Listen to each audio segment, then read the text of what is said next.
بسم اللہ الرحمن الرحیم۔ حکیم سید مجاہد محمود برکاتی پروگرام برکاتی کی باتوں کے ساتھ حاضر خدمت ہے۔ معزز سامعین، بر صغیر کے ممتاز عالم مولانا ابوالحسن علی ندوی فرماتے ہیں کہ یوں تو تمام ہی پودے خالق ارض و سما کے پیدا کیے ہوئے ہیں، لیکن چند کا تذکرہ قرآن مجید میں اللہ تعالیٰ نے کیا ہے۔ اس تذکرے سے ان پودوں کو اور ان چیزوں کو خاص اہمیت حاصل ہو گئی ہے۔ قوت اور ذائقے والی چاکلیٹ یعنی کہ کھجور کا تذکرہ قرآن مجید میں 20 مرتبہ آیا ہے، اور نہ صرف قرآن مجید میں آیا ہے بلکہ زبور اور انجیل میں 42 مرتبہ اس کا تذکرہ آیا ہے۔ اور حضرت مریم جب حضرت عیسیٰ علیہ السلام کی پیدائش ہونے والی تھی اور حضرت مریم بڑی تکلیف میں تھیں، تو اللہ تعالیٰ نے ان کو حکم دیا کہ وہ کھجور کے درخت کے نیچے جا کر لیٹ جائیں۔ وہاں پر ان کو اوپر سے کھجور گرے گی، وہ کھجور کھائیں۔ آپ حضرت عیسیٰ کی پیدائش کے موقع پر کھجور کے درخت کے نیچے جا کر لیٹ گئیں۔ کھجور اوپر سے گرتی تھی، آپ نے اٹھا کر کھجور کھائی، اور حضرت عیسیٰ علیہ السلام کی پیدائش کے بعد نو مولود بچے کو وہ لے کر بستی کی طرف روانہ ہو گئے۔ ذرا سوچئے کہ ایک ماں جس نے چند لمحوں پہلے ایک بچے کو جنم دیا ہو، اور بچے کو جنم دینے کے بعد کسی عورت میں کتنی تکلیف اور کتنی کمزوری ہوتی ہے، اللہ تعالیٰ نے وہ کمزوری اور وہ تکلیف کھجور کے کھلانے سے ختم کر دی۔ معزز سامعین، کھجور اور انسان میں بڑی مماثلت ہے۔ یہ بڑی عجیب و غریب بات ہے۔ آپ نے دیکھا ہوگا کہ بعض درختوں کو اوپر سے ٹیل سے، اس کے اوپری حصے سے اگر کاٹ دیا جائے تو پھر وہ تناور درخت بن جاتے ہیں، پھر وہ بہت بڑھ جاتے ہیں۔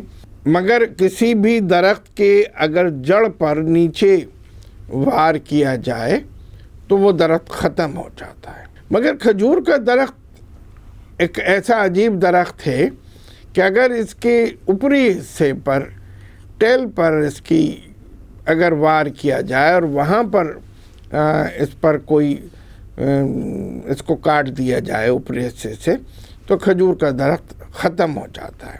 اسی طریقے سے اگر کسی انسان کی ٹانگ کاٹ دی جائے، اس کا بازو کاٹ دیا جائے، بعض بیماریوں میں ٹانگ کاٹ دی جاتی ہے، بازو کاٹ دیا جاتا ہے، نچلی دونوں ٹانگیں نکال دی جاتی ہیں، مگر انسان زندہ رہتا ہے۔ اگر انسان کی شیرک پر، اگر انسان کی گردن پر کوئی وار کیا جائے تو اسی لمحے انسان اس دنیا سے اس دنیا میں پہنچ جاتا ہے۔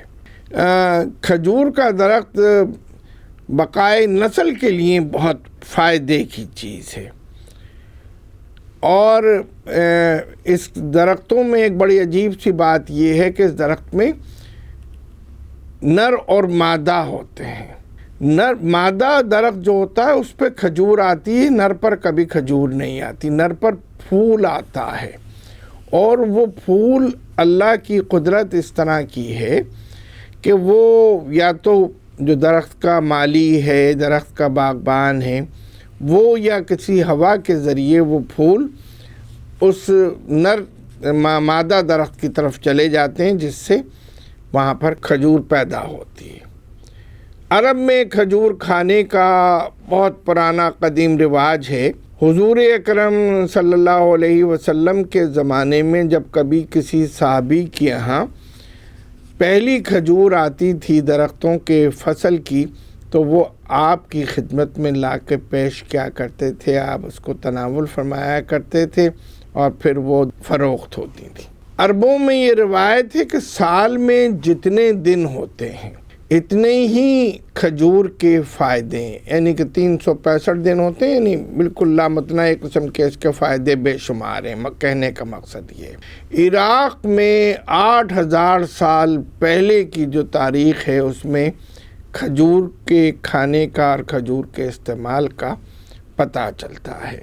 کھجور ہی صرف فائدے مند نہیں ہے، کھجور کا مکمل درخت، کھجور کے پتے، کھجور کی کوپل، کھجور کا تنا، کھجور کی جڑ سب فائدے مند ہے۔ آپ نے دیکھا ہوگا کہ کھجور کے پتوں سے ٹوکریاں بنائی جاتی ہیں، جھاڑو بنائی جاتی ہے، چٹائیاں بنتی ہیں۔ کھجور کا تنا بھی بہت دوان استعمال میں آتا ہے، کھجور کے پتے اور کھجور کی کوپل بھی۔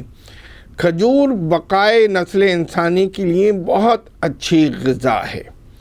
کھجور میں vitamin A, B, C, protein, calcium, فولاد، پوٹاشیم، فاسفورس، نائاسین، ریبوفلاوین ہوتا ہے۔ 100 گرام کھجور میں 284 حرارے کیلوریز ہوتی ہیں۔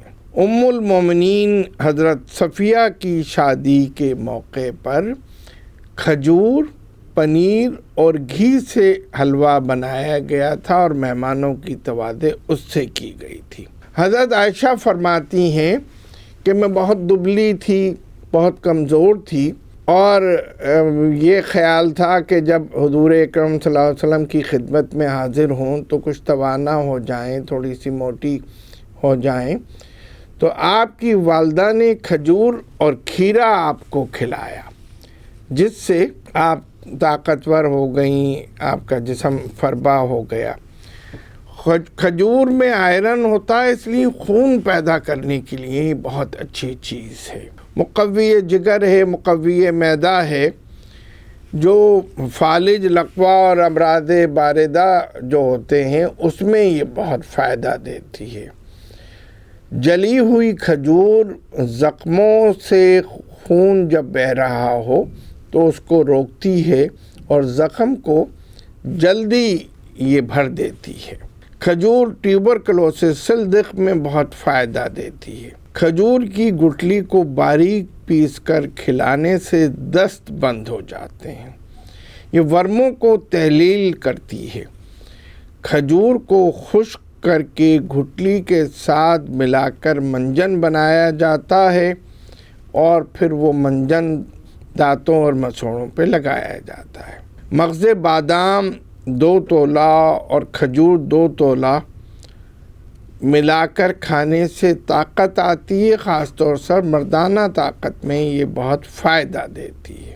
کھجور کی گٹلی نکال کر اس میں بادام بھر دیتے ہیں۔ بازار میں ہمارے ہاں یہ شکر سے کھجوریں آتی ہیں، اس میں ایک خاندان ہے، وہ اس کا ماہر ہے، اور ایسی کھجوریں ملتی ہیں جس کی کھجور کی گٹلی نکال کر اس میں وہ بادام بھر دیتے ہیں۔ تو وزن برابر رہنا چاہیے، جس کھجور کے اندر بادام بھرا ہوا ہو تو پھر 2 تولہ 2 تولہ ملا کے 4 تولہ کھجور استعمال کرنی چاہیے۔ کھجور گردے اور مثانے کو بھی فائدہ کرتی ہے۔ کھجور کی گٹلی جلا کر سرمے کا باریک سرما اس کا بنا کر آنکھوں میں لگایا جاتا ہے۔ گیس، جن افراد کو پیٹ میں تبخیر ہوتی ہو، گیس ہوتی ہو، وہ 3 سے 9 دانے کھجور کے کھایا کریں۔ معزز سامعین، کھجور کے فائدے جس طریقے سے میں نے آپ کو بتایا کہ 365 سے زیادہ ہیں، کھجور کے فائدے بے شمار ہیں۔ آج ہم کھجور پر بات کر رہے ہیں۔ اس وقت ہم ایک وقفے کی جانب جا رہے ہیں اور وقفے کے بعد آپ سے دوبارہ اسی موضوع پر بات کریں گے۔